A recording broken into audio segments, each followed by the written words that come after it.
Now you all are thinking, that's great.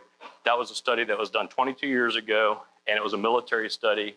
How does that apply to me? We heard about this? It's our environment right now, right? Okay, well, how about this? Why are people quitting their jobs? This is April 2022. This is done 22 years after the one that I just shared. Look at those top 4 reasons. Lack of career development, advancement, inadequate compensation. Compensation is not just money, by the way, as you all know. Uncaring and uninspiring leaders. Lack of meaningful work. I would argue that if you inserted the team principle, it would attack all 4 of those top reasons why. Train, empower, acknowledge, and mentor. So it's interesting how it really is all the same. It's all about people. It's all about people. And President Teddy Roosevelt really said it best. People won't care how much you know until they know how much you care. So it ain't about what's here, it's about what's here. And what are you doing to make a difference in other people's lives? And how are you doing it? And those are the questions that you ask yourself. Am I helping them achieve their full potential? And it's not just full potential in being good at accounting or managing numbers. It's about how are you inspiring them to achieve their full potential in life across the board. You do that, you're really onto something. And the early members of NASA understood this. So in 1962, President Kennedy went down to visit the team and what they were doing, because it was a big deal. We got to put somebody on the moon. And he received a brief. And as he was leaving, he kind of bumped into a janitor. Kind of paused for a minute. It's like, oh, hey, what do you do here? Probably wishes he could take that question back, because he's out there swabbing the decks, right? And without even missing a beat, the janitor says, Mr. President, I'm a member of the team that's going to put the first man on the moon. That's what I do here. And he's right. Because it doesn't matter what your role is or what your responsibility may be, all of us are a little piece of a puzzle. And without that piece, it's not whole. And the team fails. And so I love this story. Some say maybe it didn't happen, but I'm going to say it happened, okay? And it really kind of hits to the heart of the matter of building a family. Going back to the AU Creed, that these are our family values. The Marine Corps, do you join the Marine Corps or do you become a Marine? You become a Marine. You become a Marine. I'd almost say that when you work at Auburn, you're not an employee of Auburn, you're a member of the Auburn family. And the way that you remember that Auburn family is this one team, one goal, one Auburn. We're all in this together. Everybody has a part and a piece to play, and it matters. So it takes me to sustaining a winning team. And I say that you sustain a winning team the same way you sustain a strong family. If only my teenage daughters could understand this, that you have to communicate. Communicate. And if you communicate, you are building the opportunity where you can understand what they're going through and you can encourage, you can motivate, you can help them along the way and give them that little thumbs up, like a lot of you did for me today right before I came in here to talk. And I appreciate that. It matters. Encouragement. And finally, trust. Trust.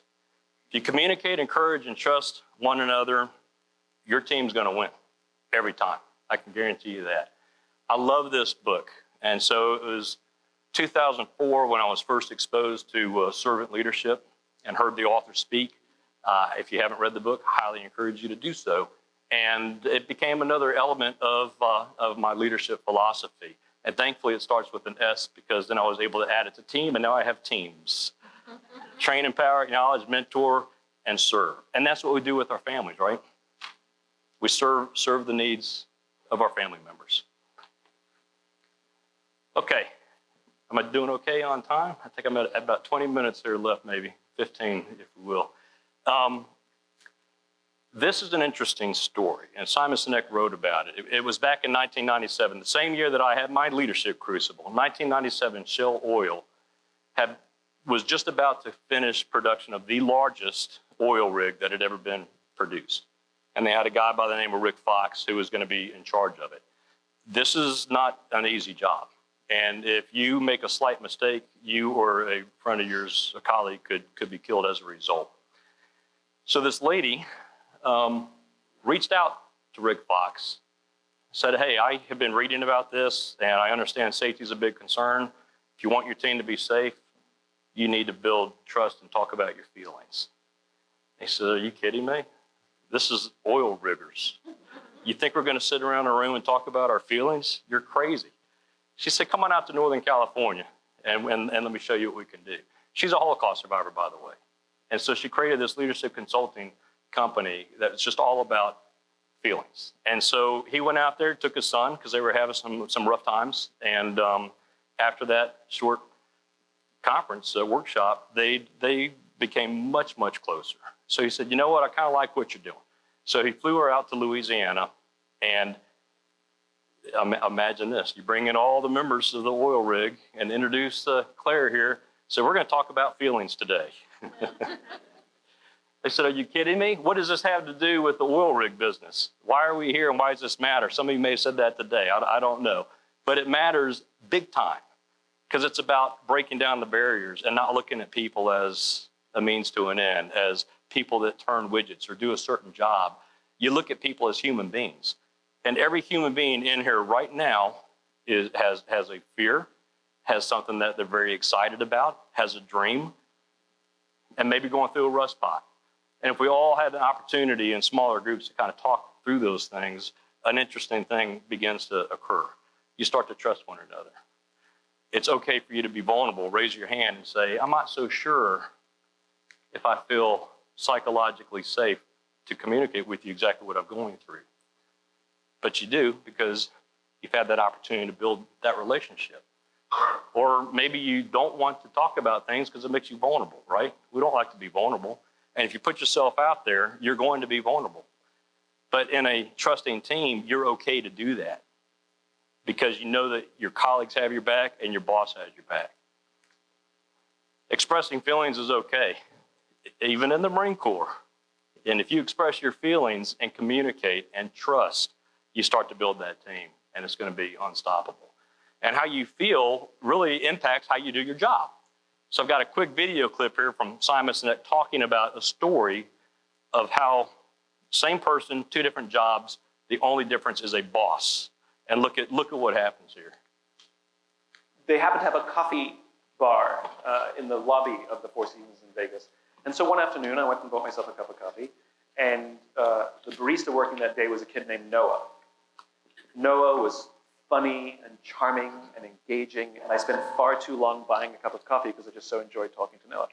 So as is my nature, I asked Noah, do you like your job?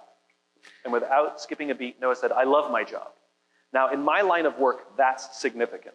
Like is rational. I like the people, I like the work, I get paid well, I like my job. Love is emotional. It's a higher order connection, right? Like, do you love your wife? I like her a lot, right? Clearly, it's clearly a different standard, right? Yeah. So when Noah said, I love my job, my ears perked up. This kid has an emotional connection to his work. So immediately I followed up and said, tell me specifically what the Four Seasons is doing that you would say to me you love your job. And again, without skipping a beat, Noah said, throughout the day, managers will walk past me and ask me how I'm doing, ask me if there's anything that I need to do my job better, not just my manager, any manager. And then he said, I also work at another hotel. And there the managers walk past us and catch us when we do something wrong. There the managers are always trying to drive performance and make sure we hit our numbers. He said, there I'd like to keep my head below the radar, get through the day and just collect my paycheck. Only at the Four Seasons do I feel I can be myself. Now, this is the exact same human being working at two different companies, and yet our experience of him will be profoundly different, not because of him, but because of the leadership environment in which he works. Yep. That may be the last time you ever see TikTok.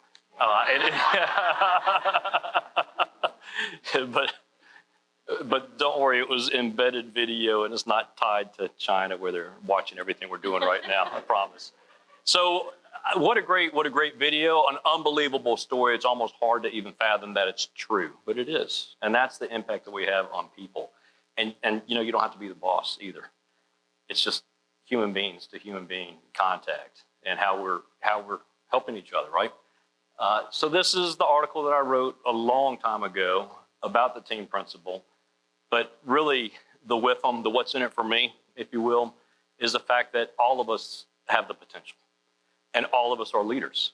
And we may not think about that, but every human being in this room right now is a leader. A lot of leadership authors define leadership as action, not position. Action. All of us have the action, the ability to do something, to talk to another person, to give them a helping hand, to ask them how they're doing, to step in, to encourage. To me, that's leadership. And the way that I define leadership is a personal relationship built on trust. That's my definition of leadership.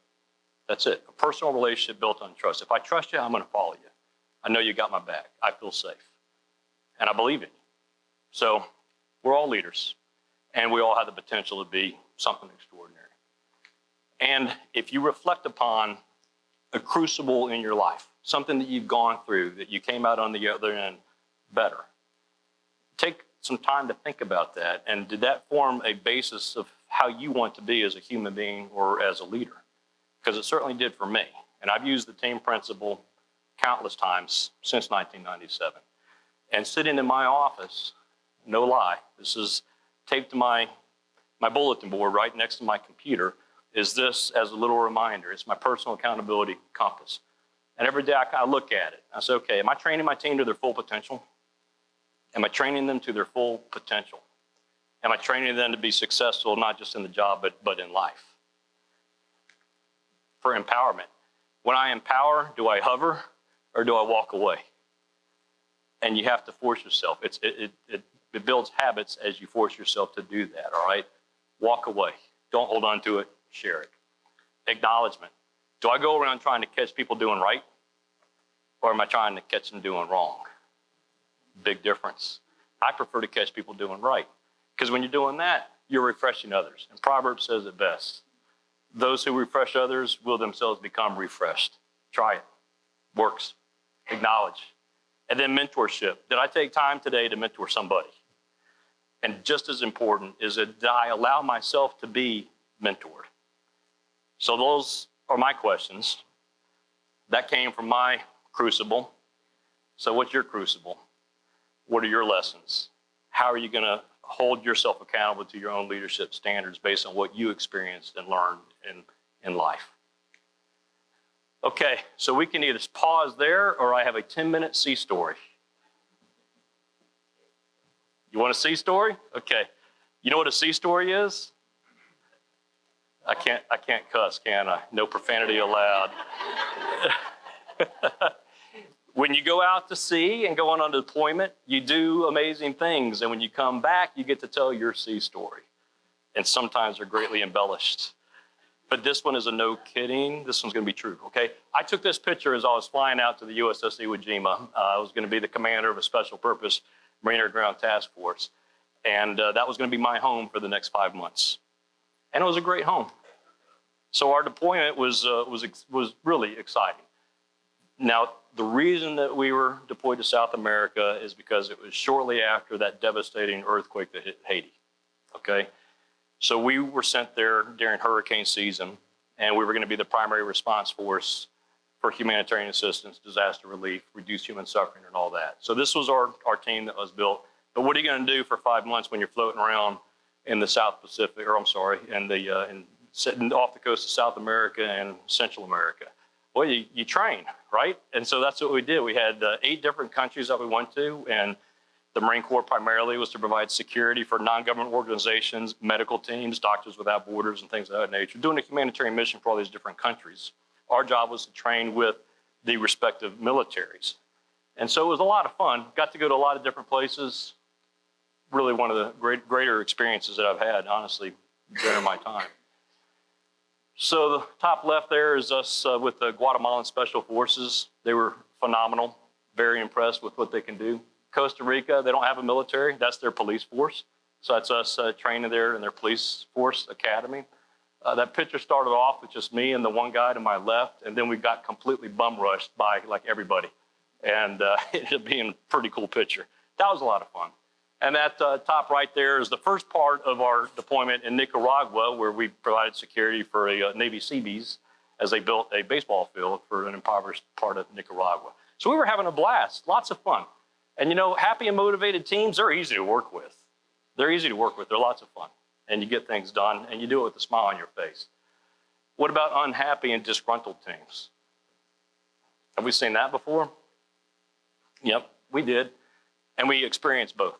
All of us do in life. You're going to have happy teams, demotivated teams. I see some head nods. And that takes me to the island of El Bluff in Bluefields, Nicaragua. The last time that the Marines had been in Bluefields, Nicaragua combat, it was the Banana Wars at the turn of the century, and then again in the 1920s when the president asked the United States to get involved and intervene, which we did. And then, of course, there's this thing called the Iran-Contra affair in 1985. So to say that they didn't really want us there would be a bit of an understatement.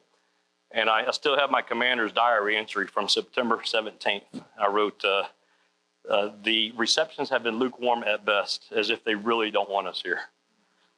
That's a quote. But nonetheless, this was our team, and we had a mission. And we had to leave a team of 8 young Marines, Lance Corporal to Sergeant, out at this impoverished island, which had been cut off from Bluefield. So very, very poor area.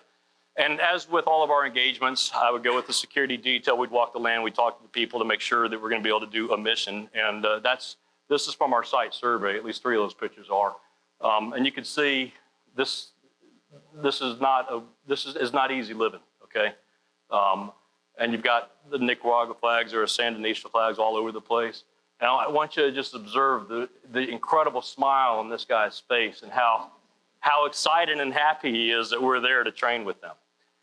First couple of days of this was awful. They weren't getting anything done. In fact, they're a little bit afraid for their safety, right? And I remember one night I'm back on the ship and I observed one of our non-government organizations, a lady who was the president of Give a Kid a Backpack. And she was kind of sitting over there by herself looking sad, kind of goes to acknowledgement again, right? So I went over there, sat down and said, hey, you look like you're upset. What's going on? And she said, I have hundreds and hundreds of backpacks full of supplies for needy children. And the embassy here at Nicaragua said, I'm sorry, we can't find a school that'll support you. And I thought, well, I just happened to come back from a place that looks like they sure could use your assistance. So I pulled in the lieutenant that was in charge of those 8 Marines. Said, look, she has a problem. I know we're having a problem. See what you guys can figure out and make something good happen. And that was it. And 6 days later, all the commanders are on the ship receiving the country out brief. And this lady stands up and just starts smiling and just starts talking about what a wonderful thing that we did at the island of El Bluff, and God bless the Marine Corps. And I'm like, yeah. But then I was like, well, wait a minute, how'd that happen? Because they hated us. They didn't even want us to be there. And what happened is these 8 Marines set aside any animosity and ill feelings that were there, and they took the initiative to make a difference. They took the initiative to make a difference. It was a disgruntled team, but they had a common goal. And when you start talking about a common goal and a common purpose, it doesn't really matter if you like each other or don't like each other. You kind of get motivated to achieve that end state and that goal. And that's what they did. So they talked to the principal, they talked to the Nicaraguan Navy folks, they put a plan together, called for them sending out a small boat to the ship, which was not an easy thing to approve, lowering everything. We beefed up our security team because we had a couple ladies going into this environment, and they did their thing, initiative, teamwork. Teamwork, again, required the principal to understand what we were trying to do, the NGOs to have the desire and the will to do what they were doing, the Marines to kind of bury the hatchet, and they worked as a team. And then finally, humility. Because humility, I think, was what really made it all happen, that the Marines didn't really care who got the credit. And that's what happened with the story. The story called for the Marines to pull out a backpack, hand it to the NGO, non-government organization, Give a Kid a Backpack Foundation, who then gave it to the principal and the student with a nice little photo op. As they started to conduct this ceremony, one of the Marines just said, hey, why don't we just walk away? Let's just leave. Let's go stand over here in the back end and let this be their time. And that's exactly what they did. And so it was the Nicaraguan Navy counterparts then that were the ones taking the bags out and the photo ops, and everybody was happy. So at the end of this, these guys that were frowning at us, they were crying now. And they said, you don't understand. They thought they were upset. Like, no, you don't get it. Like, this place is very poor, and we're even worse off than the people who live here. But they always take care of us. They bring us food. They let us into their homes. They take care of us in so many different ways. And we never have been able to return the favor because we just don't have the financial means to do so. And what you just did is you made us the heroes. You made us feel like we were valuable members of this community, and we were able to make a difference, and we'll never forget you for that. So how do you think the training went for the rest of the time that we were there? Pretty awesome. It was incredible. And so that's kind of the lesson learned. I guess the other professional development part of it is, developing and sustaining the winning teams, potential, train, empower, acknowledge, mentor, serve. And then you get to this. When you have a rough team, just remember, you're never going to do wrong when you're doing right. Let the bygones be bygones and focus on what you can do together with that common goal. And in the end, you're not just making a difference, you're creating ripples. Ripples are when you treat somebody well, they're going to go home and they're going to treat their family well and their colleagues and the organizations that they're a part of. And the opposite of that is also true. If you treat them really bad, they're probably going to take that home, and you're creating negative ripples instead of positive ones. Teamwork, create those win-win scenarios, and they're always there. So easy to find if we just put our mind to it. There's no limit to the good a person can do if they don't care who gets the credit. Humility, I think it's the number one trait for any leader, because when you're humble, it's not about you, it's about others. And you want them to get the limelight and shine the spotlight. And it builds those relationships. So that's that. That's the team principle and the quick story for Nicaragua. Now remember my intro, that 15-year-old kid seeing the band walk by in front of him, beating those drums and the majorettes and the pom-poms and all that. If somebody were to say, hey, guess what, man? In however many years it is, 30 plus years from now, you're going to be at Auburn. You're going to be working for your alma mater. And you're going to have a daughter who's going to be one of those girls that you saw. Blows my mind. And that's my wife, who graduated from Auburn High School as well as Auburn University. So we met here right as I was about to graduate. And in April, we will celebrate 30 years of being married. We made it, right? But, I say this, and then the opportunity to give back, to hopefully try to make a difference. What I'm doing with the team here, with HRD, teaching over at the College of Business, what I'm saying is, man, I believe in Auburn and love it. I do. We are blessed to work not for, but with this family and making a difference.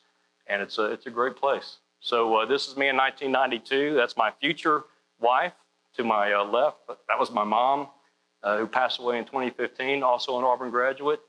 And 30 years later, who'd have thunk it? That's our last family picture before our retirement ceremony at a Marine Corps birthday dinner. And I love the background there, because it's true. So we got one who's a freshman, just made the dean's list too, by the way, in Tiger Eye and all that.